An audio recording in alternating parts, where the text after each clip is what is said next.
শৃঙ্খলা ভঙ্গের অভিযোগে 40তম বিসিএস এর 25 জন ক্যাডেট এএসপি কে শোকজ করেছে সারদা পুলিশ একাডেমি কর্তৃপক্ষ। পুলিশ সদর দপ্তরের মিডিয়া ইউনিটের এআইজি এনামুল হক সাগর বিষয়টি নিশ্চিত করেছেন। তিনি জানান, 26শে নভেম্বর প্রশিক্ষণ চলাকালে দৌড় না দিয়ে এলোমেলোভাবে হাঁটতে থাকেন তারা। প্রশিক্ষক তাদের দৌড়াতে বললেও তাতে কর্ণপাত করেননি, উল্টো কটূক্তি করেন ক্যাডেটরা।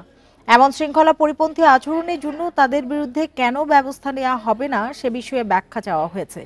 এর আগে শৃঙ্খলা ভঙ্গের অভিযোগে রাজশাহীর সারদা পুলিশ একাডেমিতে 40তম ব্যাচের 804 জন প্রশিক্ষণার্থী এসআই ক্যাডেটের মধ্যে 313 জনকে অব্যাহতি দেওয়া হয়।